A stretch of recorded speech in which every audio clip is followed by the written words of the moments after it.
with us today are Janet Lynn and Janet Elizabeth Lynn, if you're looking for her online, and Will Zeilinger. We are so happy to have them. I don't know if anybody has ever gone to a meeting or talked to another author and said, wow, you do such a great job in writing setting. I would love for you to take a pass at my book and just do the setting. Or you do such a great job writing character. I'd love to have you, add the color to my character, to my plot. And think about collaborating. Well, they have actually done this successfully for more than one book, six books, and are still married. So if you want to talk about how to do that, I think we brought in the right people. So Will and Janet are going to talk to us a little bit about their books and kind of the do's and don'ts and perils of collaborative writing. So I'm going to go ahead and turn the mic over to Will and Janet. Thank you both very much for being here. We are, as she said, a married couple, and we have 18 books between us. So we write separately and we write together. The thing is this was our retirement plan. I was a speech therapist and he was a graphic designer. I worked in hospitals and he worked at Long Beach City College. We were looking at retirement, and then we decided we wanted to retire as something else. And I always wanted to write. I always wanted to write novels. So I started taking classes and seminars, and he got the writing bug and he joined me. And as a result, we have the 18 books between us. So the topic today is collaboration, and we do collaborate, and we collaborate rather well. So I thought we'd give you some ideas of some of the things that work for us.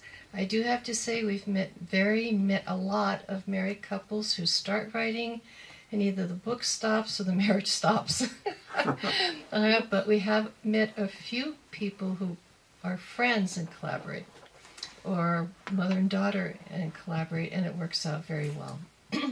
So I think the first thing is, the biggest thing, is that we decided that we would hang our egos at the door. We would not allow egos into our discussions about the books. It was very important to us that the important thing is we had to write a good book. And it didn't matter who wrote what scene or which scene came out.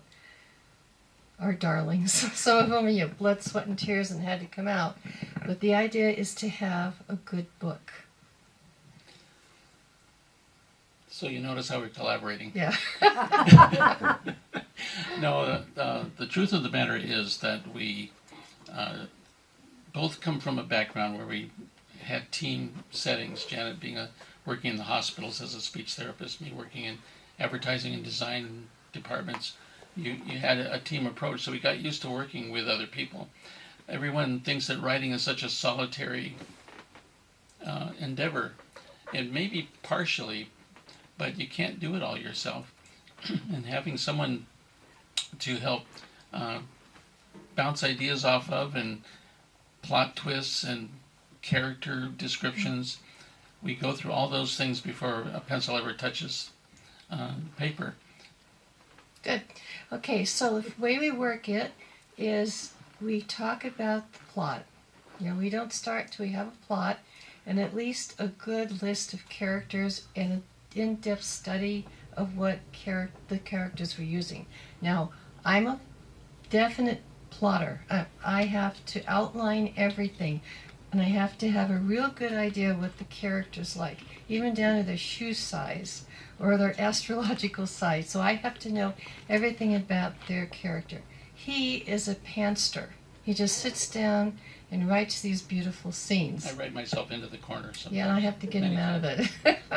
But the thing is that he just comes up with it, whereas I have to have it very well planned. So we are considered a mixed marriage. Most authors look at it, how can you do this? Because it's two different, separate mindsets. Well, my first 3 books, yes, that I wrote on my own. But once we started to write mysteries, I found that if you don't plot that, it's not going to work, because there are so many characters, red herrings, and subplots and all that you need to keep track of. You can't just do that off the top of your head, because I've always liked being surprised the same as my reader as I'm writing. But doesn't work when you're writing mysteries and thrillers. Not at all. Anyway, so I start writing after we've agreed on the outline, and I give it to him, and then he adds to it, and he gives it back to me, and I continue writing. So we pass it back and forth about 10 times. And of course things change, and we talk about the changes, because I'll see the changes that he makes, and he'll see my changes. And if something's not working, we'll talk about it and see why is it not. Is it in the wrong spot? And it helps make a big deal. It helps us a great deal, because sometimes we got the dinner in the wrong place, or the murder should be earlier or should be later, and it's too much blood, Well, that kind of thing. There is an example, though, of one of our books that we had the book pretty much written. We had the second or third draft of it finished, and it just wasn't working. Can you hear me okay? It just wasn't working. And we tried everything. We tried it inside out, upside down, sideways. We couldn't figure out what was wrong with it. Turned out it was the setting. Yeah. It What was happened? taking place in the wrong place. What happened is we had to go to Catalina for business last minute, so we took the boat out, and I never got seasick ever. But this time I was queasy, I was lightheaded, and the minute I got off the boat, and I was dragging my luggage, hanging onto the fence, I looked up and I saw Avalon at the sunset, and I knew that's where it had to take place. I knew we had the wrong location.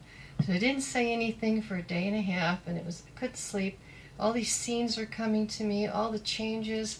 So then I had to convince him. Remember, it was all done, ready to go. Well, we both had kind of the same feeling that the other setting wasn't working. Yeah, but we didn't know where to put it. So I had to convince him. And he goes, "It's almost done. How can we redo it like this in 3 weeks?" Because that's when the editor had to have it. So we walked around, I showed him where all the different scenes could be, and we got back to the hotel, and he said, "You're right, we need to move it." And in 3 weeks, we moved the entire book to Catalina. Wow. It was not an easy, it wasn't easy to do in 3 It weeks. wasn't as bad as we thought it would be. I mean, that's one example. And then the other example there was where you were working on a plot, and Janet was struggling with it until she was at a bookstore, and you pulled that book off the shelf, Yeah, what and it happened? fell on your foot.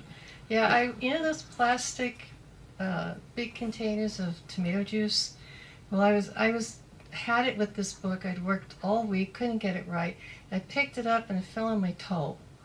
I mean, who knew I had brain cells in my toe? Bing. And bing, I had the idea. It's amazing what your toe will tell you. So I went home and I worked on it for 2 days nonstop. I went to bed at 11, got up at 6. It was one of those things, and it worked beautifully. I don't know why, but it worked beautifully. So, again, another reward of having a couple or 2 people working on it is you got really good, 2 heads working on this, and somehow things work out because we've got someone to bounce stuff off. We do, and this way we can always sort of monitor to see if we're on the same page, working toward the same goal, same direction. Because sometimes the secondary character can take over your story, and we kind of had to rein them in. Mm-hmm. Yeah. But we try to make sure that we're communicating so that we can know that we're keeping a consistency of the way we're working on the story. Now, after it's written, we read it to each other Aloud. And so he takes the odd chapters, I take the even chapters. And so we read it to each other. We each change the chapters that we're working on. Then we switch and we read it again. So we read it out loud about 3 times. 3 or 4 times. 3 or 4 times. And see, writing is not easy. Things really appear in your stories when you read them aloud. Yeah. And when you're just reading, because your brain will put things there that aren't there and take things out that are there. But when you actually read them orally, it becomes aware to yourself and to the other person that, that's not, people don't talk like that. Yeah, and they wouldn't think. The reason what happened is I was writing my series, he was writing his books, and I turned to him at one of my books and I said, If you were a guy, I was having a problem. I was having a problem with dialogue. So he says, Excuse me? So we edit each other's work now, even the stuff we do on alone. And I tell women don't think this way. Yeah, And he we says, a don't care guy what kind wouldn't of say shoes they're that. wearing. So it helps me to have a man's perspective within arm's reach to tell me what works and what doesn't. Now, one of our books, Strange Markings, was it? I think so. Strange Markings. Slick Deal. Strange Markings. Strange Markings. It takes place in Hawaii, 1956, and it's real interesting. We're writing together, and in one scene, we have the detective, Skylar Drake. He's sitting in a bar, drowning himself in scotch because his day's not going well at all, and his partner, Casey Dolan, comes by and says, "Hey, Drake, don't wait up for me." And Drake looks up and he said, and I described her as long black hair with a skimpy red dress. He changed it to... Yeah, change that. Is it Casey Dolan strolled in with this lovely young thing in his arm, and there was a lot going on under that red dress. Okay. I mean, I would never have thought Now, to write that. remember, these take place in the 50s, and so they're rather sexist, but that's the way people talked back in the 50s. So we've not tried to be politically correct or addressed all the current sensitivities in our books because they're period pieces. Mm-hmm. However, there are times that the things that if we put in would cause a lot of trouble and people would get angry. So we don't put those particular things that we find. Now, another great thing about reward about working together is that the research. Neither one of us grew up in California in the 50s, and both families came out in 64. So we did not know what went on in LA. So we do a lot of research. We're always in the libraries of the particular place we're writing about. And we've also, those of you who want research, real good research, highly recommend you contact the Historical societies. If you're writing historical. They are so helpful. In Desert Ice, it takes place 56 in Las Vegas. And we knew nothing about 56 Las Vegas, so we went over there and I called ahead to the libraries and the historical societies. So we went to the library and had stacks of stuff to look through. We just had to sit down and find what we wanted. We also, the Historical Society had me connect with two people who lived in Vegas in 1956. One was a dancer, and the other one was the daughter of a mobster who grew up there. And when her father was arrested... And he was a legitimate businessman. Yeah, but he got for tax evasion. The FBI arrested him, took him north, and her mom took the two girls and went to Seattle, where she's from. And then she decided to come back when she finished college. So I had a very nice talk with both of them, interviewed them, and did you know in 1956, Las Vegas, they did not have paved streets on the Strip, and so women's heels would get stuck in the gravel. I didn't know that. No but it's idea. interesting because when there's two of us, I mean, even if you're writing contemporary, sure, a lot of people do their research online, and we can do research online, but librarians and libraries are extremely helpful because they know things the internet doesn't know. And plus people who live there. Exactly. So that's another reward for working with someone. You can share the research. Yeah, I could be researching one thing while you're researching the other thing.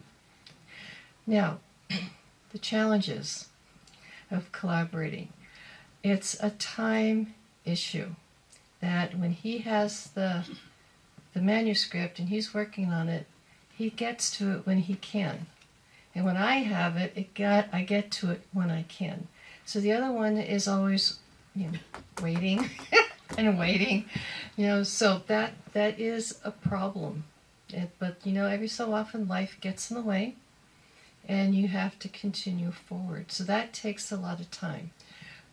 The other thing is finding time to talk about it. We're just sitting and able to talk about the book. Talking and passing down the hall, it doesn't work. Now, when we're in the middle of a novel, like the one we just wrapped up here, we usually try to have a book meeting about once a week, Yeah. Just to touch base on how things are coming along. And it helps a lot to have a constant communication. So even if it's not your spouse you're writing with, it's good to have an open channel to be able to talk back and forth. If not in person, at least on the phone. I do know I know a lot of successful people who have partners, but they only do it online, and they've never met the partner. But it seems to work because they get together every week. So you have to keep the communication open, but then there's the time issue. Okay, and then comes the book cover. We don't always agree on the book cover. So he is willing to change things that I see that need changed. And again, it's a collaboration, and he tries it, and it does look better. Yeah. Or he puts something in there that I think is too big. He says, no, it's fine, and it's fine. Well, currently I do design all our book covers. That's been my background, was graphic design. But we still like on our latest book, Stone Pub, the size of the title, we kind of worked on that, kind of bigger, smaller, bigger, smaller. I don't agree with the type. It's too big, but he's fine with it, so I had to. Was the sky brooding enough, or did we want darker, or did we want lighter? Yeah. So remember, our name's on it. Mine too. Now, not this one. Not this one. Our latest book. Our previous books have all been written under our own names. Our latest one is under our pen name called Will Jans, which is to separate this series from our Skylar Drake series. Yeah. What happened is we had a different name, which was, I thought, really cool. And we researched it. Nobody had that name.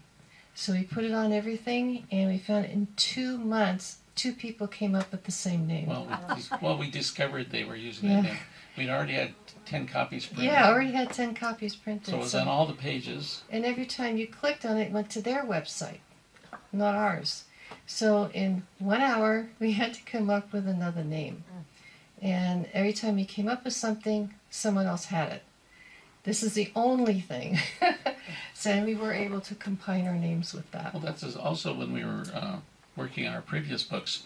Our character, even Skylar, his first name Skylar Drake. It turned out that we had no idea that Janet had used that name in one of her standalone books, like 15 years earlier. And a fan had to tell me that. I was so embarrassed. So embarrassed, that. And fans will tell you when something's wrong. I mean, they will tell you immediately, and they're not very nice about it at all. We just haven't had time to make a spreadsheet with all our character names. So now we have a spreadsheet. We use a genealogy spreadsheet to know who's doing who to what. Who's related to it. But that's one thing that Janet and I have worried about since we started writing, was we're afraid that we're going to plagiarize ourselves from some earlier book. We wrote so many books in such a short period of time that we were so afraid we were going to plagiarize ourselves. And I did. He did one. So I admire some of the well-known authors who go out and speak all the time when someone brings up a book from like 20 years ago, and they can address it because I can't. Remember which story was that? Someone brought up my book I wrote 11 years ago, and I had to think really hard. The character, the plot, I couldn't remember. And she was all excited and talking to me about it, and it was ringing bells. But that's all it was doing, and I felt very bad, but she loved the book. So when you if you're going to write a lot of series and a lot of books, you've got to keep track of who's who, what they're doing, who's doing it to who, so you know what happens in this series. Maybe we're just getting older. I don't know. Maybe that's it. So you do have rewards and you have challenges when you're doing it as a couple or coordinating it. If you're doing it by yourself, you can make as big a mess as you want. Nobody's going to know the first chapter or the first draft looks the way it is. But when you have someone else, we all get really nervous about this if it doesn't look right. And that's another thing we've discovered was that Janet has written standalone books. I've written standalone books. Janet's an excellent writer with a great voice. My books are different with a different voice. And when we write together, it's another different voice. Completely different voice, yeah. And neither one of us can imitate it without the other. In fact, that's what we have an editor that's done all our books, and she brought that up. She says, You write so differently, yet this book you can't tell who wrote what. Okay. And that's a good thing. Yeah, that's a good thing, and I feel it's because of the way we edit it. We edit it together, and so it blends versus different voices. Right, we don't want it to be like, the game when you're in school, a kid, where you took a piece of paper, you folded it, and somebody would draw a picture, and you fold it, and someone would draw the next part, and then you'd unfold it to see what everybody drew. We didn't want it to look like that. We didn't want to miss. We wanted a nice flowing book. I think another problem that sometimes we have is when we're out of town. One of us is out of town, the other one isn't. And if I have the book, I work on it, but I may be 4 days late getting it to him because I'm not there. So that's another issue. So you do have rewards and you have challenges when you have a collaboration going on. And because the holidays, if you're collaborating with someone else, you got to work around their schedule as well. So it's a wonderful way to write, a wonderful way to write. You have to be aware of the issues that come up and work with it. Again, we've both written our own books, and so we know what it's like to sit down and have to do it versus someone who's never done it before. I could see a lot of problems with that, a lot of problems. So we write scenes, we write books that take place in places that we have been. So when we write about it, people will tell us, God, I could feel the bugs, I could feel the heat, I could feel the cold, I can feel dryness because we were there and the bugs were bugging us, or we were freezing cold. And that takes us to Stone Pub, our first book in the next series called The International Crime Files. And this takes place in Ireland. Now, the reason we chose Ireland is because my father was raised in an orphanage. And we knew a lot. I was raised with my mom's big Italian family, but we knew very little about my dad's family. So when he passed away, I decided to try to find them. It took me 10 years, but I found them in Antrim, Northern Ireland. And so after Facebooking with them for 3 years, I said, I've got to go back and meet my second cousins and all that. So in 2014, we went to Ireland, and it was just wonderful. Lots of hugs, lots of tears, because when my family left in the turn of the century, they didn't know how to read or write. So they couldn't communicate. So they didn't know what happened to the family. So when we went back, they were so happy because that was a branch. They didn't know what happened to the family. So we went back, I met my cousins, and then he had a cousin that lived on the other side of Ireland in the County Kerry. So we drove all, when you drive on the wrong side of the street, it's like being on drugs. And we drove all the way from Antrim, the north, all the way southwest to Kerry. And I tell you, we had to take breaks because it was just mind-boggling to be driving on the other side. And I got honked at a couple times. Yeah. In the One's gotten roundabouts. 2 accidents. It was just an amazing situation. And we also learned that you couldn't trust the GPS over there. So whenever we had somewhere to go, we always factored in an extra 45 minutes to an hour for us to be lost. We knew we'd get lost. We knew it.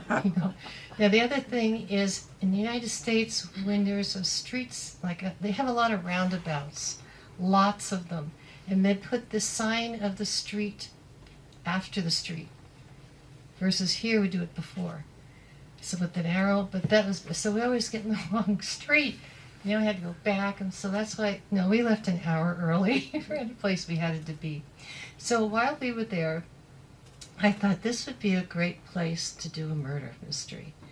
And so while we were there, other than looking for body dumps, we had the opportunity to really see the real Ireland. We met a lot of people who lived there.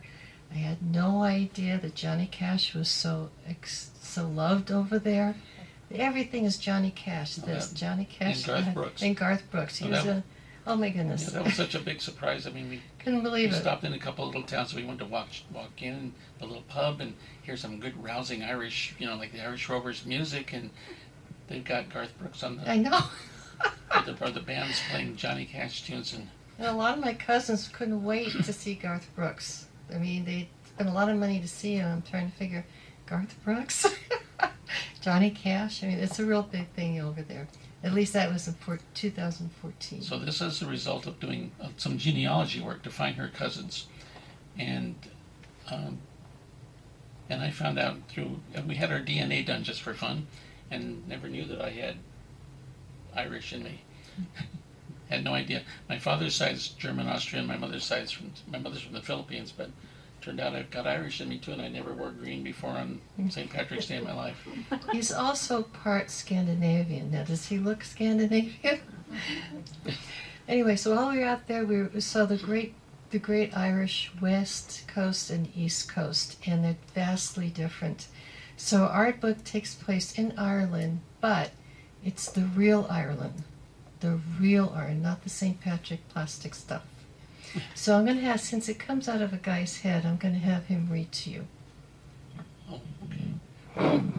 As you probably looked at our little bookmarks we left for you, coincidentally, through this process, our main protagonist is a genealogist, and that's how she gets from Southern California, Hermosa Beach, to Ireland. So I'm going to pick up the story in Southern California before they get to Ireland, and read just a little bit from that. So this is from chapter 3. Tracy was adding finishing touches to the calligraphy at the top of the Lyons clan family tree chart that she put together for Patrick Lyons' visit. She'd taken several classes in calligraphy, her hobby. She was rather proud of the large parchment document. She stood back and remarked, "Now that is a nice piece of art." When someone yelled, "Damn it," out on the steps, she looked at her watch and figured that must be Patrick Lyons. Marla, her secretary, opened the door and brought in a ragged, unshaven, battered Patrick. The creature was not the vibrant young man she'd talked to yesterday. "My God, Patrick," Tracy put down her pen. "What happened to you?" He appeared as if he'd been holding up the weight of the world and got beat up for it. He explained that someone shot at him last night and broke out a couple windows right next to him. Marla came back with a glass of water. He took a sip. "Did you call the police?" Tracy asked. "I did, after I came to. They took the report, gave me first aid, and left." Patrick lightly touched the gauze bandage on his head. "I didn't remember anything else that would have been much help to them." "Did they try to break into your house, too?" "No," he pointed to his head. "Just this." He took another sip of water. "The police said if it wasn't a burglary, it could have been vandalism or some kind of a warning." "A warning?" Tracy leaned forward. "About what?" "Maybe whoever it was saw my Harley parked outside and assumed I belonged to some biker gang." He shook his head. "I told the police I don't belong to a biker gang, but I don't think they believe me. I've racked my brain. I don't have a clue what someone could be warning me about. Maybe because I came to see you, or maybe it had something to do with those Irish cousins. I don't know." "Well, I'm sorry, Patrick," Tracy said. "Well, I don't know what to think, Miss Tracy. I got the feeling they or someone was just pulling a dangerous prank." She said, "Or they wanted to be sure you were who they were looking for, and now they're trying to scare you off." Patrick sighed. "So you think those cousins may have something to do with the attack?" Tracy asked her. "Did you tell the guys in your motorcycle club about their visit?" "Look, I don't belong to any motorcycle club. That's what I told the police. I'm an engineering student at South Edge College. But I'm also a real movie fan, so I ride my motorcycle on weekends with a few guys. That's why I dress like this, and I wear a leather jacket. That's for safety." "Well, I do have to admit, it gets girls to notice me. Some of them like the bad boy look. You know, like James Dean or Marlon Brando." Tracy rolled her eyes. He seemed to be a bit naive for a 21-year-old, and told him so. "No, I'm 22. I was declared an emancipated minor 5 years ago when I was 17. She thought he was a bit immature, and now understood why an engineering student would get mixed up with vandalism. She asked him if he and his friends that ride motorcycles on weekends were the same ones who broke into the studio. Patrick ignored that question. He said, "Look, I'm really curious about my family and my heritage, but I'm worried that whoever did this might not miss next time. Maybe I should forget the whole thing." Tracy explained that if these two Irishmen were making him uncomfortable, he should distance himself from them and the family and move on with his own life. "But I've got an aunt who will probably die soon. I visit her once a month, so I can feel like tear rolled down his face. Look, after she dies, there'll be nobody left but me. He blew his nose and wiped his eyes. What if they really are my family? So that's what takes her to Ireland. Okay, we spent a great deal of time interviewing a professional genealogist, and it really opened our eyes as to what they do. It was amazing. So that's why we made her the main character, and that's how she gets to where she goes. Now, on your bookmark, you have a medallion. Okay, in Stone Pub, the clue is to look for the medallion. Okay, that will help you solve the clue. Okay, all of our books we give out clues as to how to solve the murder, and that is one of them. So be sure you look for the medallion and follow it closely. Okay? Okay, any questions I can answer? Or we can answer. In your research, did you run across this sort of a artifact in the Irish history, or was this something that you sort of imagined and created? When we visited the Irish National Museum in Dublin, they have an excellent collection of Bronze Age, Viking, and Irish gold. And they did mint a lot of their own coins and special medallions. And they also had some Viking things that they had discovered, and things as far as back as the Bronze Age. But it wasn't something that we imagined. In fact, that's one of the things that led us to writing the story, was what we found in the museum. Mm-hmm. They had something called, was it called a Tuzani? Oh, the Tumney balls. Tumney balls. Got these large gold. They're what happened? about that big. Yeah, about this big, perfectly round. Perfectly round. Solid and gold. what happened was in the Yeah. late 1800s, two farmers were digging a hole, and they found all these beads. Oh, they're It's giant beads. Big beads. So they dug them up, and they walked their pigs to the farm, and then they went and showed it to the police. It turned out it was from the 1500s? No. No, before that, like 1200s, yeah, 1200s. And they were just beautiful. Beautiful. And to think that they made that with a hammer and chisel. Well, Heat. very primitive tools. Very primitive. And the things that they found, you've heard of, you probably, anyone here watches the British Mysteries on TV, the things they find in the bogs. Mm-hmm. And the peat in the bogs seemed to preserve things so well that they found gold, and they found clothing, shoes, people in the bogs, and they're been preserved quite well. So if you ever get to Ireland, highly recommend you see that museum. It's in Dublin. Has anyone been here to Ireland? Aha, Okay. there we go. So if you ever go back, or if anybody be sure you go to that museum. It is amazing. So we needed what we call a weenie. We needed something to get the characters going, the main plot. And originally we were going to use the beads, but we couldn't figure out where they could hide the beads because they had to hide them and they were so big. So we did the second best, is we found these beautiful medallions there, beautiful gold during the Bronze Age, and so we decided to do that. Okay, so that's how we came up with the medallion. But he needed a weenie, a carrot. Go ahead, Jackie. Oh, I was just going to say, I enjoyed the book very much. Oh, thank you. And the other thing that you did was you incorporated the politics of the time, which was the Troubles in Ireland. And I was just wondering how much research you did, because you incorporated that into the story and made it an extra layer of complication. Okay, we did too much research. Well, we didn't want to Way write. too much. We didn't want to write a story about the conflicts. So the period of time that this takes place in 1962, there was sort of a lull, but there were people like the IRA who were sort of rearming. That. A lot was going on in 1962 underground. A lot. Even though it was peaceful on top, where people were just kind of tolerating each other, and then it all started up again, 63, 64? No, I think 68. Yeah. But to travel from the Republic of Ireland into Northern Ireland, it's really rather eerie. You see all the remnants of when the British were sort of the overlords of Northern Ireland, and the gun guard towers and barbed wire and bullet holes and things that are all still there. And they're still rather sectarian. I mean, you still do have to be careful what color you wear and which pub you go into up in the north. Especially in Belfast.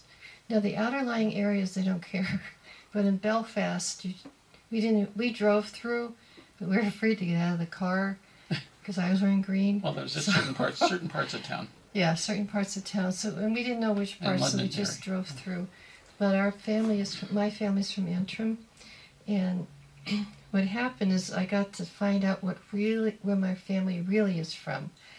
No, they came to the United States from Ireland, but they're really from Scotland. Mm-hmm.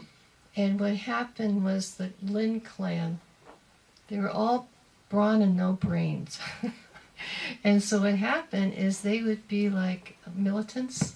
And so the McDougall family would hire the Lynn family to fight the Boyds. Why kill themselves, right? So what happened is that they went ahead and that was what they did for a living. When they weren't working, they caused a lot of trouble. So the people in Scotland government put them in a boat and sent them to Ireland. Okay, thinking they straighten them out. So they caused all sorts of trouble again. So World War I happened. They shipped them off to the war, thinking they'd come back dead. They came back as war heroes. And so everything got settled, and then they started making trouble again. And World War II, they shipped them off again and came back as war heroes. Hardly any of them died. So at this point, they're saying, we want a statue. We've been to the war twice and came back, and we want a statue. Well, the government in Ireland didn't want to do a statue because they're, a real pain in the butt. So in Ireland, it's a large pond or a small lake. It didn't have a name. It was always called the Dirty Pond for decades or in millenniums. So they decided to name it after them.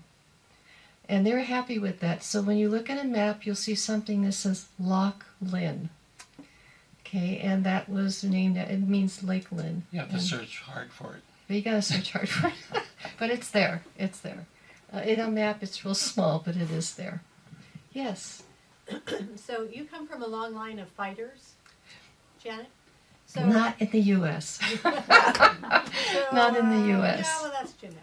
Huh? It's genetic.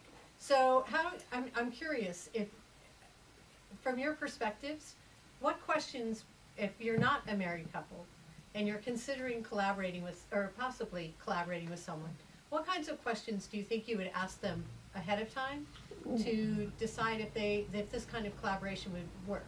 The first question I would ask is, have you written before? Have you published before? Okay. If they haven't, it's going to be hard. Or if you haven't, you'd like somebody probably the same basic levels that you're at. Yeah. If you're not published yet, or if they're not published yet. And I think a lot of people don't realize that they can't have everything they want. Even when you write yourself, the publisher will say, look, this is not working. And they make you fix it like 100 times till it gets the way it needs to be. So you have to be willing to give things up.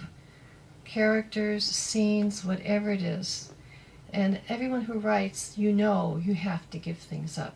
Now what I do is I keep them and put them in the next story, the next book. I just can't let them die. But it's good to at least try to get to know the person first. If you're at a club meeting or something, you walk up, hey, I've got this great idea for a book. Would you like to work on it with me? Let them read whatever you come up with first. And you should get to know the person to see if your temperaments are compatible. Yeah, there was a couple that they only wrote short stories. They wanted to write a novel. It took forever for them, because they didn't get the fact that each scene was not necessarily a short story. Each scene had to blend, but the other one said, we don't need to do that. The other one insisted, and they got the book done, but they divorced after that. So they only got one book done. So you have to be careful who you write with, and be sure that they understand that when they write, they've got to meet deadlines. We set deadlines for ourselves. Very tight deadlines. So that's why it's good to say, I've got this idea for a book. What do you think? Make sure that it's a two-way communication and not just say, here's what I want to do. That's why you need to meet weekly to see where you are, how's it going. So you give your part to someone else and they're supposed to do their part and they've had it for 3 weeks and they keep saying they're working on it, I get real nervous. Very, very nervous. And what would you do in a situation where you still disagree? And you can't really agree to disagree in this kind of situation because some decision has to be made. What is the ultimate decision maker? I would find somebody else. Yeah. Well, that's what we said at the beginning. Check your egos at the door. And if one isn't willing to do that, they have no business working with you. Yeah, the story is the product. Mm-hmm. That's what you collaborate on. Is what do you think of this? And you should have frequent meetings about that. But if you got irreconcilable differences, then you're gonna have to look for another partner. Mm-hmm. But I mean, that must happen. Do you have someone you go to that is like obviously you both would feel that that's the best for the book if you can't agree, but you talk about it because you think that's the best How do you get through that? What we do is we take a week off. From each other, or? No, just on the book. We take a week off, and then we look at it again. Okay. We don't let it come to blows. No, we don't. No, we don't argue about it. We don't fight over it. I mean, if he says it doesn't work, and I look at it, and I think it would work, I ask him, well, what could we change that you feel would make it work? Well, we've had a couple ideas that we just said, It maybe we didn't better work. put that one into the bed and work on something Stone else. Pub was done, almost done, and I had a content editor read it because it's supposed to be a thriller. She said, not a thriller. It is not a thriller. So we had to redo the whole thing because we wanted to write a thriller. It's the first thriller we've ever written. Our others are all detective Yeah, whodunits. L.A. detective, 1950s. So That's another a question. decision has to be made, period. Somebody's got to give something up. That's the way it is. Yes. I was just going to throw out, since Maddie was asking about it, I've collaborated a number of times, but in nonfiction.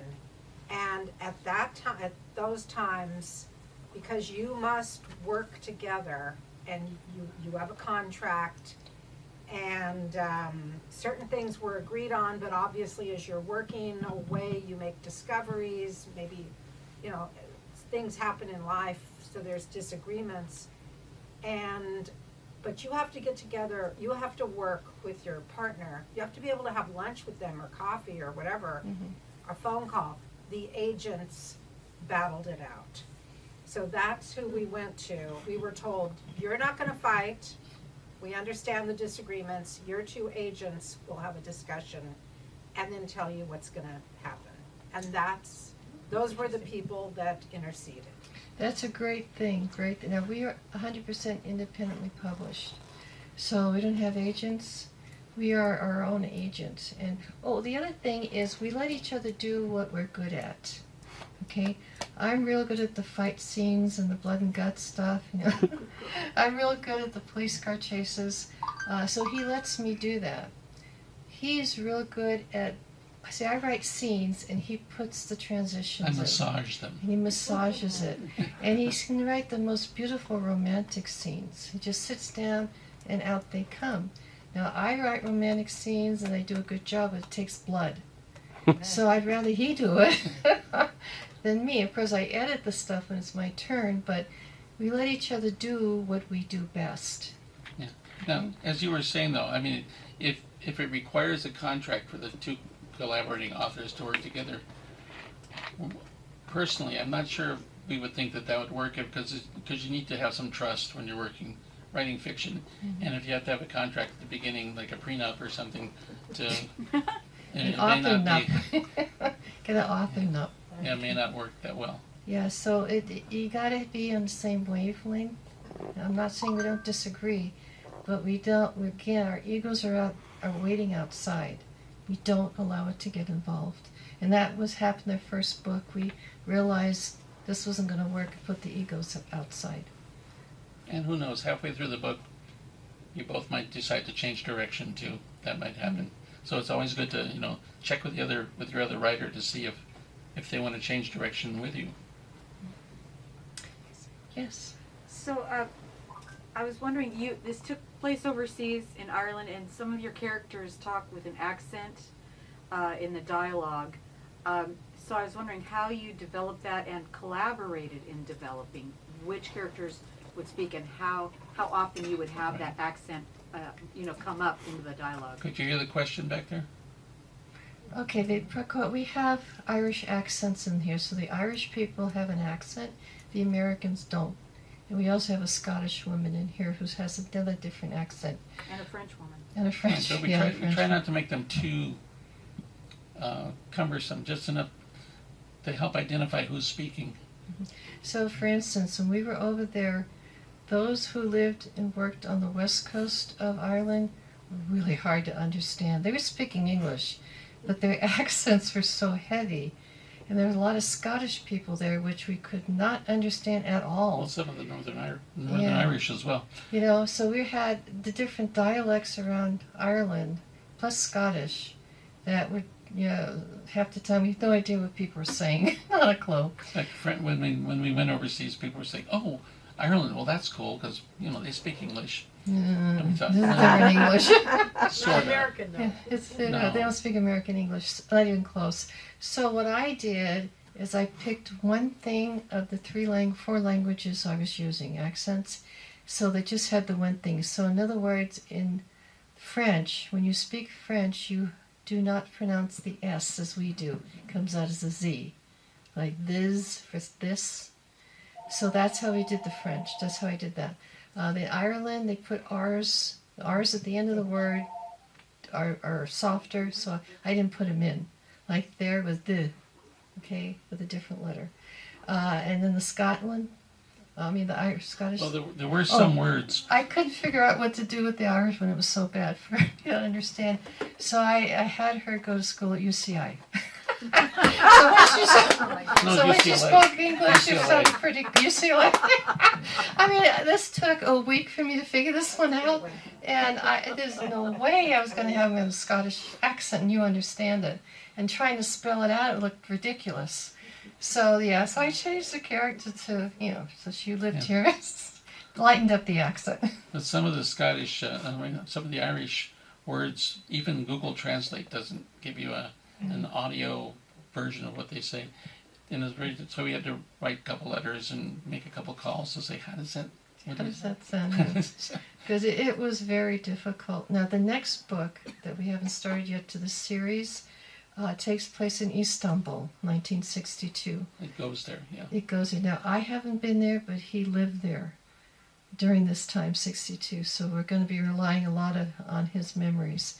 And I'm not just now looking at accents as to how to put that accent in. Remember, I was a speech therapist. I listened to these things. Any other questions? Otherwise, that's about it. Oh, okay. Oh, one more. Oops. Yeah, just curious, are either of you writing your own work right now? Yes.